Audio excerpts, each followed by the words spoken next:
And now to pay tribute to Assemblymember Garcia, the first speaker is Assemblymember Ramos. Well, thank you, Mr. Speaker. And it's an honor to be able to speak on your behalf, my brother, Eduardo Garcia, who shows great tenacity in all the work that he has done here in the state capitol. Eduardo has led several big bills on climate, housing, and internet infrastructure. Eduardo started working with tribes back as a staff and student. He worked at the Torres Martinez Indian Reservation, where he learned Cahuilla language and was introduced to the traditional bird songs of our people. He has always taken a hands-on approach to all that he does. As in the state and as the mayor of Coachella, he carried that work ethic here to the State Assembly, where his legacy will show he was involved with major important pieces of legislation and ballot initiatives that were on the November ballots. To create a better California, he has stood side by side with California's first people.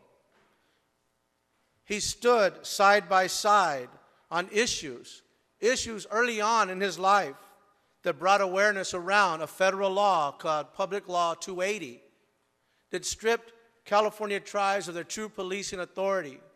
Eduardo, at an early age, was engaged with hands-on ethics as he's seen tribal police pulled over by law enforcement in the state of California and arrested for impersonating law enforcement officers in the state of California. Eduardo is a true champion that continues to move forward with the work ethic and the tenacity to move forward on these bills here in the state of California. We have come a long way, but we still have a long way to go. And Eduardo will continue to have a legacy in the state of California. My brother, Eduardo Garcia, has said he was the Native American champion before my election, which is true. Eduardo worked on many pieces of legislation for tribal communities. And he has continued to stand for tribal issues on housing, water, equal rights, and the return of Native American remains. Eduardo does and has a wealth of knowledge. And most important, my brother here has a passion to use that knowledge to lift up a voice in our communities that has not had the opportunity to be heard. Eduardo is that voice for so many of us in the state of California. I want to thank you, my dear and close friend, Eduardo Garcia, for your commitment to be that voice for the diversity of the state of California.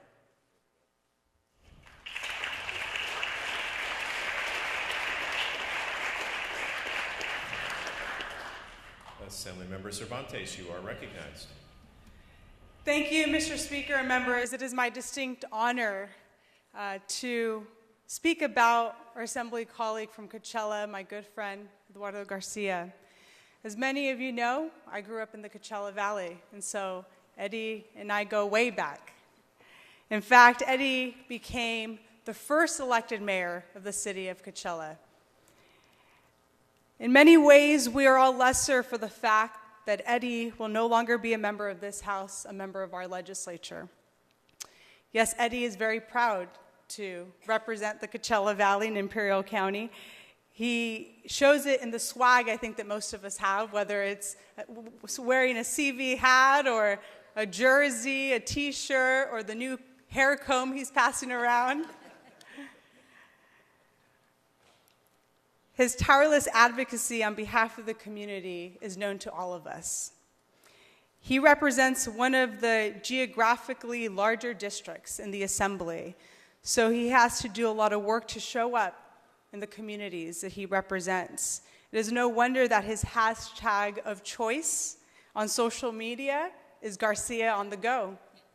Very fitting. And as part of those duties, Eddie has been such a force representing the many Native American tribes that call his district home. Our First People have such a strong advocate at our state capitol in you. But besides uplifting and amplifying the voice of the people who sent him here to Sacramento, Eddie is a legislative workhorse. I would challenge any of you to find a legislator whose body of legislative work surpasses what Eddie has achieved in his 10 years of service in the legislature. In particular, Eddie has become one of our state's most stout leaders on environmental issues. As many of you know, early in his service in the legislature, he worked on a big piece of legislation with former Senator Fran Pavley on SB 32, which extended the California's cap-and-trade program in 2016. That was the beginning of Eddie's storied career as an advocate for environmental justice in this legislature. From the park bond to his work on the Salton Sea, he has walked the walk. And it is no small feat that someone who comes from our Latino community has been able to take on that role. I predict that one day when historians compile a list of the great environmentalists, lawmakers that this legislature has produced, Eduardo Garcia's name will be part of that pantheon along with icons like Fran Pavley and Byron Scher. My friend, you have more than fulfilled your oath of office.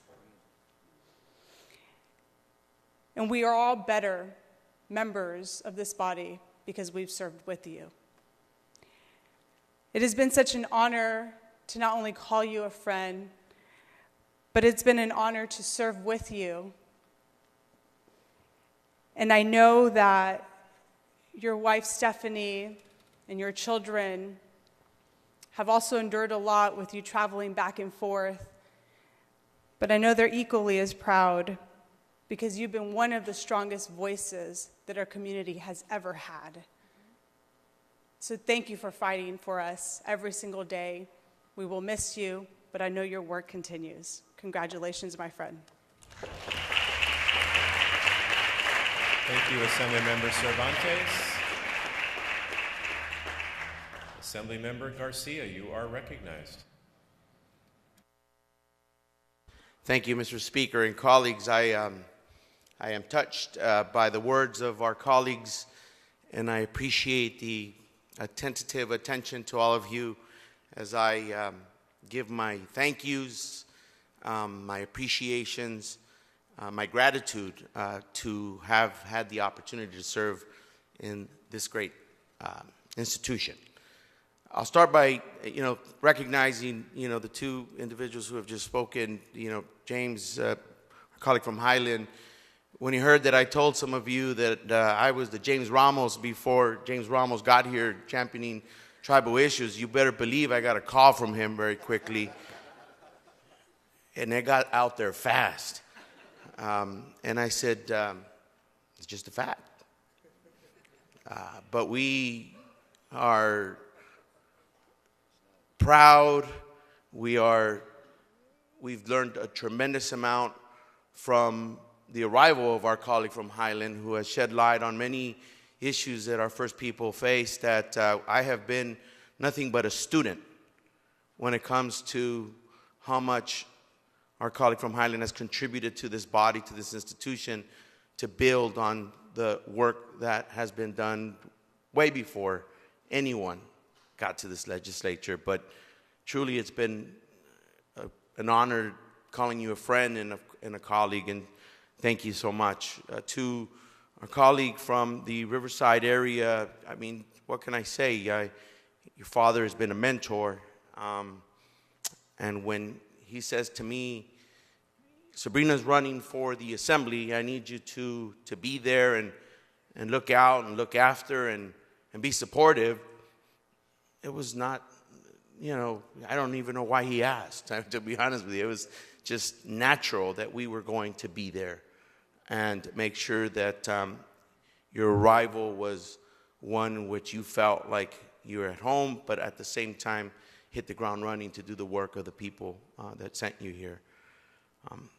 A lot has been said about the work that we get to do up here. You know, we show up with a mission, with a vision of what we want to do, and circumstances bring us into certain dynamics and issues that come before us, and before you know it, you are consumed by a specific, area of work that you cling on to, and you recognize how significant it is, not just to the state, but you begin to kind of intersect it with the issues that impact our community, and you run with it. You know, when I got to sit down in front of Jerry Brown, I told him the Salton Sea was a climate change issue. He scratched his head. He said, what are you talking about? And I kind of broke it down to him in terms of the water, the air quality, what have you, and it clicked. And since then, that issue has been front and center for the state of California, not because I brought this issue to you all and this is a project or an issue that's important to me, but because it's important to the state of California in the context that we framed it in. And that's just an example of how we've thread the needle on issues that are relevant to our border communities, from Calexico all the way down to the Palo Verde communities in the San Bernardino Needles area, to make sure that the issues that were important to the folks that we represent fell within the context of these larger policy conversations, and so that we wouldn't leave those communities behind. That's been the strategy. That's been the way that we've been able to fulfill two very basic principles that I tell our constituents back home. A legislator's job is, of course, serve the constituent services, but pass good policy and bring home the money. Pass good policy and bring home the money.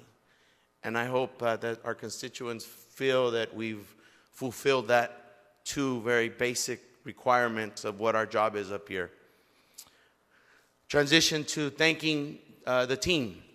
And the first team that I think deserves recognition and, a tremendous amount of gratitude is Team Garcia. And although we may think Team Garcia is our legislative team, our district team, Team Garcia is my mother, my father, my wife, my children, my mother-in-law, Steve Brown, if you're listening, our neighbor, and his wife, who have been our core supporting cast that have allowed me to be here every Monday through Thursday for the last 10 years and not home, where a lot of things have happened, a lot of things are going on, and we just have not been there to be directly engaged and involved. So for that, I'm grateful that they've given me the opportunity to do what I'm passionate about, and that's serve, legislate, build relationships, and try to make our communities a better place. So to my team, Garcia, at home, los quiero mucho. Thank you for allowing me this opportunity to come up here for the last 10 years.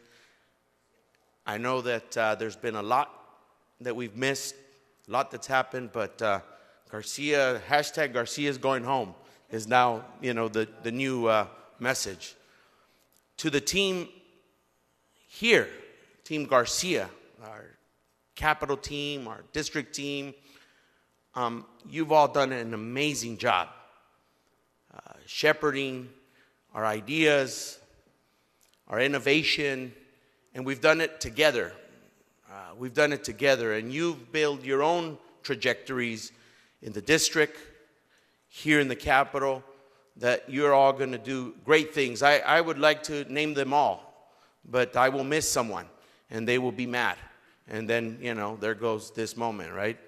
I want to, though, recognize the leader of the team who has been with us since day one. And the comments will be about him, but they're reflective of everybody on our legislative team in the district and here in the capital. Our chief of staff, Carlos Gonzalez, who's been with us since day one. We were colleagues for our predecessor in the district office, making $32,000 as field reps, if he recalls. And we said to each other, hey, we're going to give this a shot. I said, and you're going to go up with me to Sacramento. And he says to me, well, what am I going to do up there? I said, I don't know. I said, I always see assembly members, and they always have a person right there next to them, and you can be that person. He said, well, what's my title going to be? I said, I don't know. We'll figure it out when we get there. right? We'll figure it out. I said, and he's my witness. I said, you don't have a girlfriend, a boyfriend, you don't have kids, you're not married. I said, you're going to Sacramento with me, man. And he took the leap of faith. And like the rest of the team, they took the leap of faith to work with us and go on this journey. The work of our chief has been to build a team, to keep everyone coordinating and collaborating. And he's done an amazing job, and I want to recognize him for his dedication to me, to us, to our community, to the state of California. But again, it's reflective of every single person who has worked on our team to make our tenure here in the California State Legislature the most impactful one that we could possibly make it in the 10 years that we've been here. There are a lot of things that I will miss, a lot of you that I will miss. There are a lot of things that we won't miss, like waking up at 5 in the morning every Monday morning to come here. But I am truly excited for what lies ahead, not just here and the work that you all have moving forward, but also what lies ahead for us and the possibilities of continuing to collaborate and coordinate to make the state of California a great state. On behalf of my family, the Garcias, on behalf of our team, the legislative team Garcia, thank you all. To the constituents who sent us here, I hope you have absolutely no regrets of giving us your vote of confidence 5 times to represent you here in this amazing place called the California State Legislature. And just one more to the family, to my mother, to my wife, to my kids, to our supporting cast. I can't thank you enough for putting up with us being gone for 10 years. I got here in 2014, a little smaller, little kind of full of energy, and I was carrying a 6-month-old little girl sitting up in the front over there. And not once did I think that those days, those weeks, those months and years would go by as fast as they have. And so we've got some work to do, and it's not in the legislature anymore, it's at home. To catch up, to reintroduce ourselves and say, we're home, we're here to work, we're here to serve, and that's what our mission is moving forward. But I'll conclude with this. It's been an honor serving with all of you, and it's truly been a blessing to be able to call the California State Legislature and the California State Assembly my job, my work, because it didn't feel like work to me. We had a lot of fun, and we had a lot of good things that came out of here thanks to all of your support and your help. Muchísimas gracias. Los quiero mucho. And at the end, Garcia on the go is Garcia's gonna go. Thank you again.